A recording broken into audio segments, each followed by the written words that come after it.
அபிஷேகம் பெற்று வல்லமை பெற்று ஆவியை பெற்று ரட்சிக்கப்பட்டு பசுத்தாவி பெற்ற பிள்ளைகளை வஸ்திரம் எப்படி இருக்கணும்? மற்றவங்களுக்கு இடல உண்டாகும்படி இருக்கக்கூடாது. மற்றவங்களுக்கு இடல உண்டாகக்கூடாது. நடிகை கட்டலாம். இன்னைக்கு நடிகை போட்ட நடிகையா இப்போ நெஜம் சிறு ஒரு பேண்ட் வந்தது. எதுக்கு தெரியுமா? ஒரு சினிமா ஒரு சீரியல்ல வந்தது.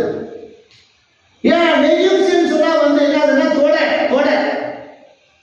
தொடைக்கும் பெண்ணுடைய தொடைக்கும் நெஜம் சிறு எப்படி இருக்கணும்?